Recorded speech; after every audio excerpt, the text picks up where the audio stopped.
د بی آر ټي بس متعلق ډېرې زیاتې مفروضې دي.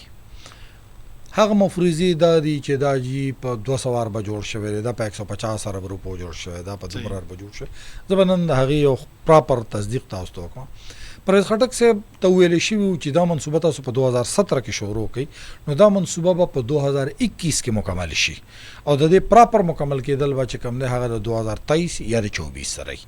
یعنی دا د 15 نه والا تر د 6 کالو پورې دا منصوبه وه.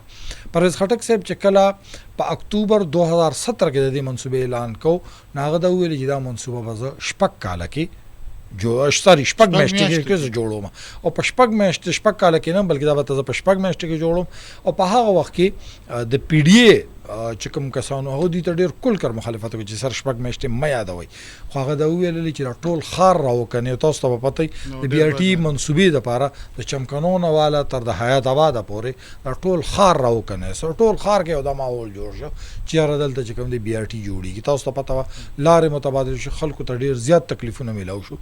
د بی آر ټي بس چې کوم منصوبه ده دا سی ډي ډبلیو پي سنټرل ډیولپمنټ ورکینګ پارټي کومه چې ستا منصوبه د 10 اربو روپو نه سیوا وي دا به ته وفاق نه منظورې. نو سی ډي ډبلیو پی په 2017 کې دا منظوره کړې وه.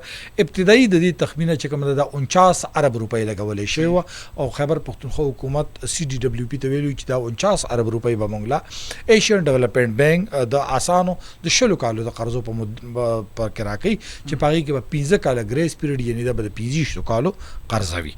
دې نه علاوه د دې 2018 کې د دې په پی سی 1 کې تبدیلی وشوله او په 2018 په پی سی 1 کې د دې تبدیلی چې کوم دی د هغې د لاسه دا د 66 ارب 43 کروڑ ته ورسېدله.